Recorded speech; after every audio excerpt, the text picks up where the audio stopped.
in 3. Hey, welcome everybody to the Marketing Checklist Viewcast. We are Sharon and Hank Yuloff from Yuloff Creative Marketing Solutions. We're the ones you call when you want to solve your marketing, sales, human resources challenges. And we are the, I want to start again. Okay. I see that it was that third sentence. There's a phrase. It's these small business coaches, and I felt the word coming out. Half the time I say the small bitch coaches, and it is just the word was there. Okay. Wait, Tessie, come here. Come on, Tessie. All right. Hello, Tessie. Yeah, I heard the meow. Come on. She's walking. Well, but she's going to come around, and then she's going to go back to your side and jump up on you. That's right. She never jumps up on my lap. All right, let's start. There's something about you. She jumps up on my lap to go to his lap, but she won't jump up directly onto his lap. I don't know what that says, but it's just weird. Cat logic. It's cat logic. She just wants to piss you off. Yes. That's all it is. All right.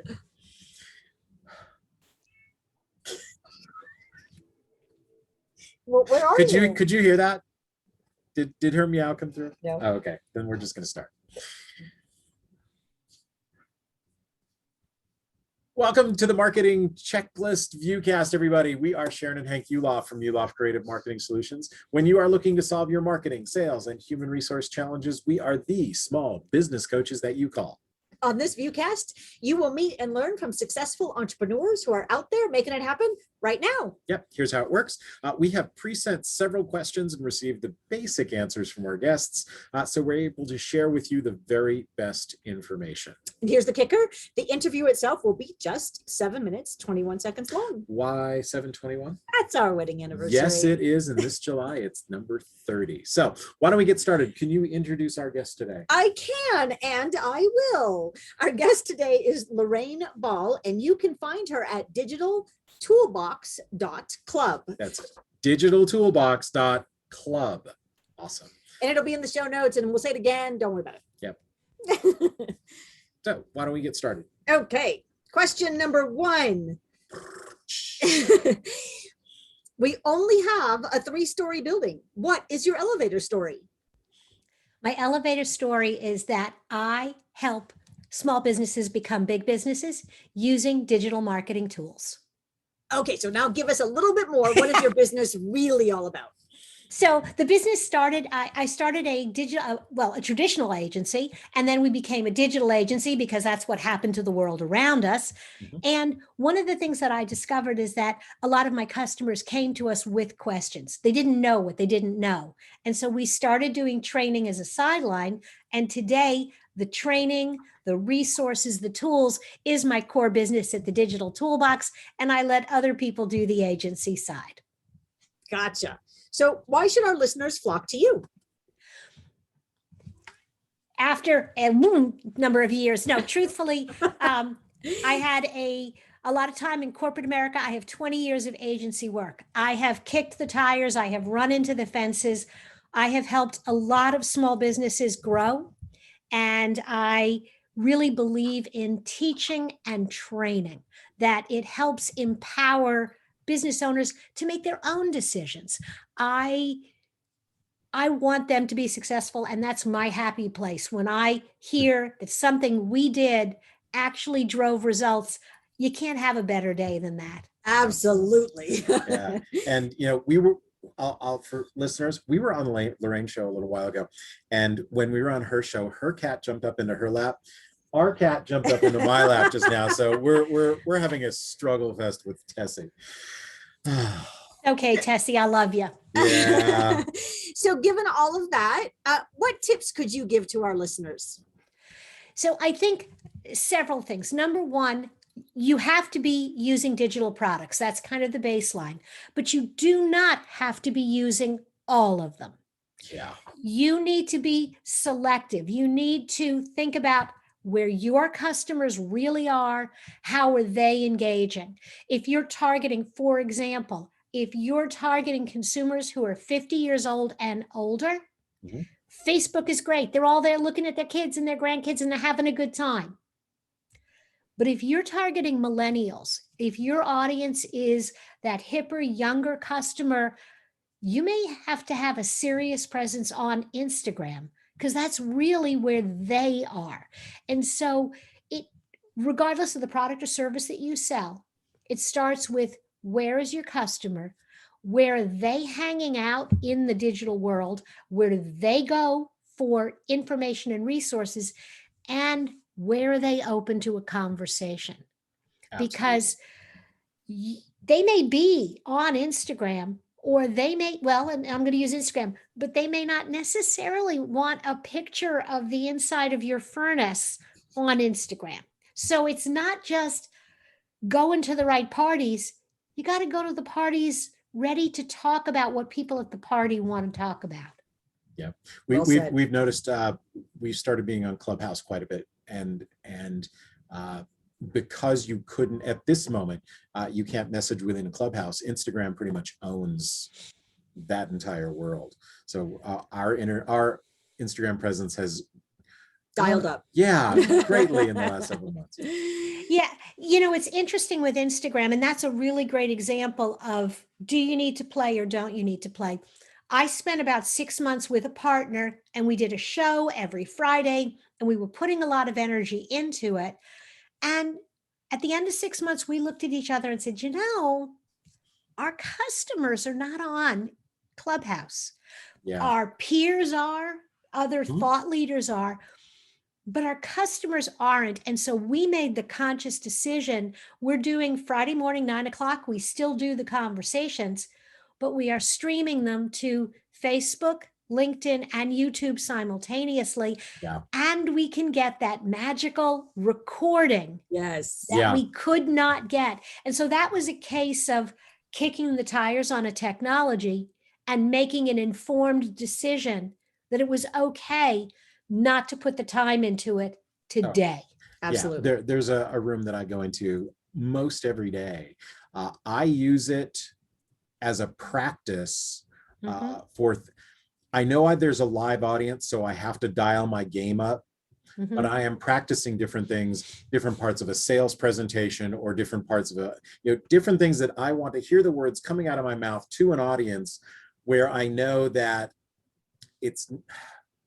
there's not low a lot risk. It's a low risk situation.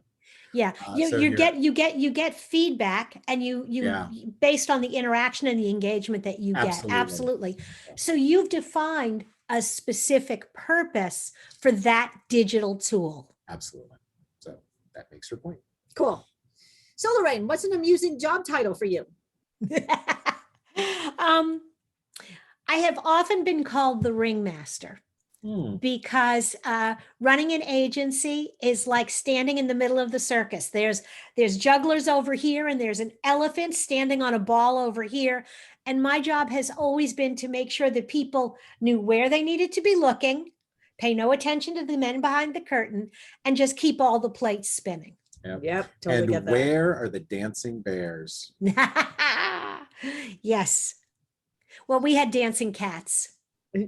Yeah, we get that. And I have the video. Actually, I have a juggling cat, and I know that you were supposed to be talking about business, but one of my two cats she'd perch between two chairs and look down and see her tail, and she would chase it. And I actually have video of her doing somersaults on the chair. Wow. So yeah, ringmaster. Totally get that. What are the most common questions that people ask you about your business? In the early days, I think we got a lot of digital why, and now it's really more the digital how. How do I start this? Where should I be dedicating my time? I think the one that I still get, and it amazes me even after all these years, is why do I need hosting, a web design, and a domain name? And I came up with what has become my standard answer. You see, we build websites. It's kind of like a mobile home. It's going to look beautiful, but it's not going to be any fun to live in without running water and electricity. And the hosting company provides the running water and electricity for your trailer, and you can park it here at GoDaddy or park it here at SiteGround. And your domain name is the forwarding address to make sure your mail and the people show up where they're supposed to be. Nice. You do that in a much nicer way than I do. I tell them, if you don't have the website, you don't have a business, you have a hobby. So you're a much nicer person than I am. I've been told that. It's not true, but I've been told that. Yeah, I'm a little more direct. What's the most unexpected thing that you've encountered in your business? I know that I had a good answer for this when you asked me originally, and I have forgotten, but I think. Do you want us to tell you? Tell me what I said, and then I'll tell you the story behind it. It was the crazy ideas people turn into a business. And you say, you can make a living doing that? Yes. Yeah. Okay, so I was president of a local networking group for about 3 years. And so my job was to meet and greet every new entrepreneur that came in the door. And from palm readers to psychic readings to energy. Okay, the craziest, she had a sound chamber. Now you guys are in California, so maybe this isn't as crazy, but I'm in Indiana. Okay. We know a sound chamber person. Yep. Yeah. Okay. In Los Angeles. Okay. I'm in the Midwest. She had gone out to Phoenix, Arizona, gone out to Sedona, had experienced the sound chamber thing. She brought it back to Indianapolis. Wow. Yeah. In this market. That worked for her. She was only my client for as long as she was in business. It was a good thing I cashed the first check. We rarely tell a client no. Mm-hmm. We did have one client that she is an ASE master mechanic. She is certified. She's the only person in Arizona, a female with that designation, that owns her own shop.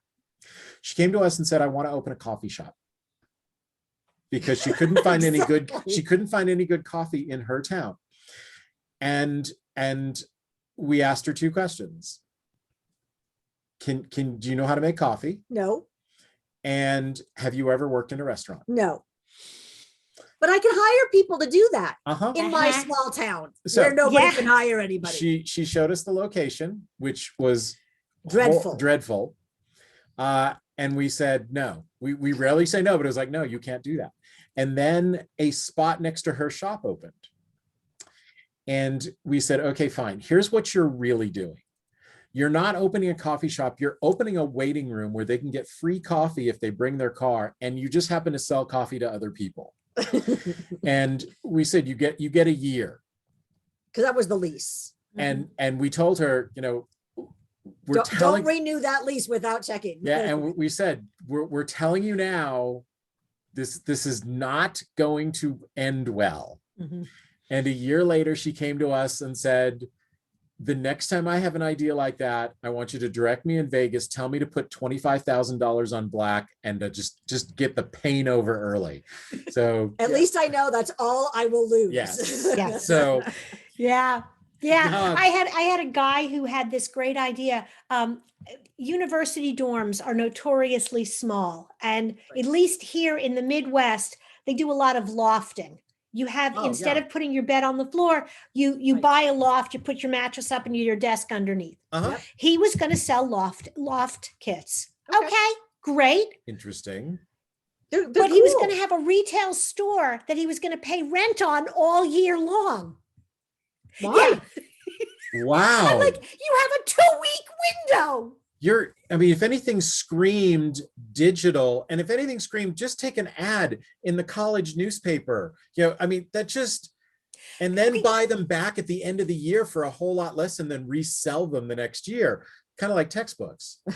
He wanted to put the store in a strip mall 30 minutes away from the nearest college campus that was even a minor university. Like, he didn't want to be down near IU. He didn't want to be up near Purdue. He lived in Indy, and all the families were in Indy that were sending their kids to the university. So he was going to sell the kits all year long so they could package it up, load it in their cars, and drive it 50 miles to school. No. Yeah, no. Wow. Yeah. No. Yeah. So if anybody's watching this, hey, look, it's a really cool idea, but the logistics, yeah, this is Take a, orders all year long and deliver them to campus on move-in day. it's kind of like, it's kind of Yes. like a Christmas tree business. You know, you're in business for a short period of time. Yeah. And it's seasonal, but don't make Yeah. it your, you know, don't bet your house on it. But No, you want to bet your house on it, have the farm, because yeah. you gotta grow those all year long. And it's interesting, as I'm starting to think about it, I have marketing ADD, and I'm starting to think, okay, I wonder what if he had a release that he had them sign that he is not responsible if they build them poorly, or you know, there's all sorts of releases that wow. Anyway, let's get to the next question, because Yes. This is your next question. so what's your favorite business tool that you use to get the job done for your clients? Right now, and this changes because tools change all the time. Yep. Right now, I am enamored with, it's called Publer, P-U-B-L-R. It is Okay. a social media scheduling tool. I stumbled across it through AppSumo, but you can just go to Publer directly. So stumbling across it through AppSumo, I got a great starter rate. Mhm. Yeah. And for a one-time, and so I got the one-time fee Yep. forever, but even their regular rate, the number of accounts that you can manage is more than Buffer for the same rate and some of the other tools. So you Yeah. can manage more, and the integration, I can manage Facebook, Twitter, LinkedIn, which everybody can manage. I Mhm. can do Pinterest. Yep. And I can do Instagram if I'm going to a business page. Awesome. So, Yeah. oh, and Google My Business. That Yep. was the other one. So I did the same thing. I looked at Publer, but I had already done through AppSumo Social Bee. So I Oh, didn't yeah. switch to Publer. Although the nice thing about Publer that you can't do with Social Bee is you can have that branding on Publer, and you can't do that on Social Bee. I looked at switching, but no. Well, and the other thing I really like about it, and I'm sure you can probably do it with Social Bee as well, I can upload an Excel spreadsheet of 25 status updates, and they auto schedule, and they schedule on the different channels at the different times. You can go in, you can edit them, you can reuse content that worked. Yes. Yeah. So whether That's you're the using best.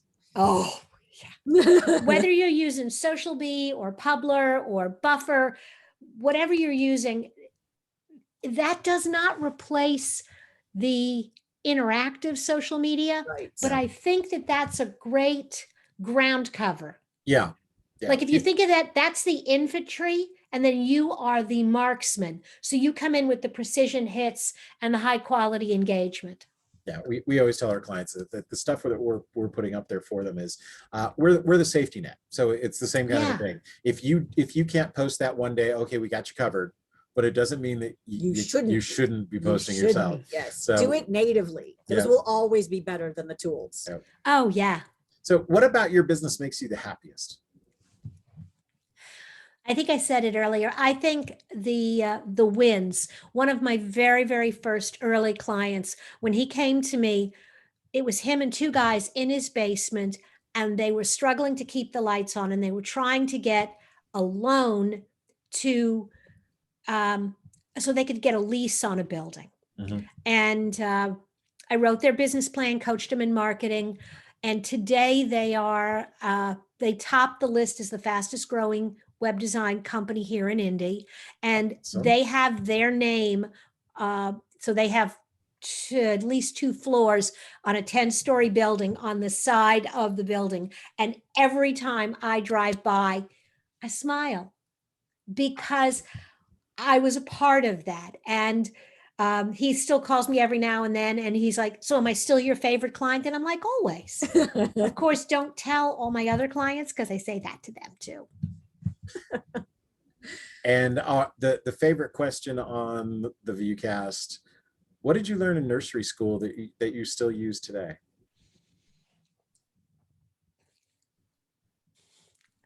I was such an independent, ornery child. I Couldn't see that at all. couldn't see that. I learned to ask for the things that I want. And I think as a business owner when it comes to asking for the price for your a fair price for your services. I think that serves me well. Excellent. And is there a fantasy lead? Somebody's watching. Who would you love to be watching that would say, "Oh my God, I need to talk to Lorraine"? So yes, there is a fantasy lead who I really like talking to. I mean, I love talking to the individual business owners, but with the training business, I like getting in front of groups. And my ideal client is the channel marketing manager at, well, Carrier, I know because that's the organization I came out of, but heating and air conditioning, plumbing distributor, where they have a network of independent dealers that they put on training for, and they're looking for somebody either virtually or, I'm traveling again, in person, to come in and do a class on marketing for the independent businesses that represent their product. Are you connected with the plumbing, heating, cooling contractors associations? Yeah, they're a fun group. Yeah.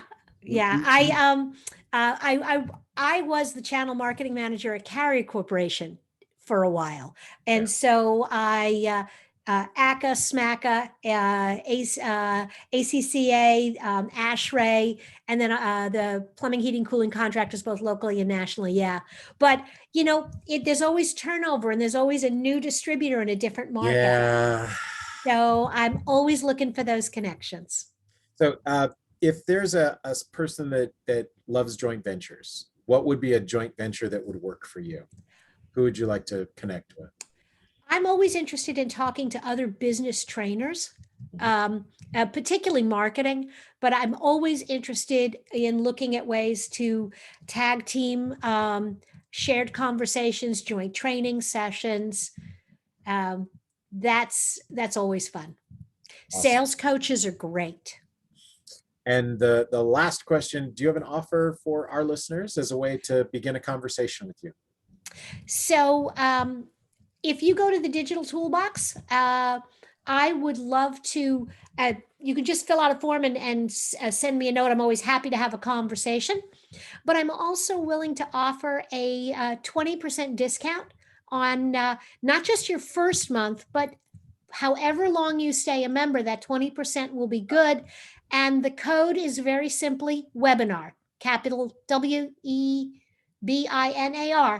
If you use that code before you check out, so right under putting in your name information, before you select your payment option that says, have a coupon, your coupon is webinar. So they'd go to DigitalToolbox.club. And select join now. Awesome. There we go. Well, thanks for being here today. We appreciate that. It was fun. Thank you. This was a lot of fun. And Benny's hanging out on the floor now. Yeah, I heard him. I heard him once. Look, hey, you know, the fun part about being in a Zoom room and having your office the way we all have our offices is the pets get to come along for the ride. And it's kind of fun. Full confession. Yeah. Benny and Clyde were in the office when we were in the office full time. Oh yeah, we've had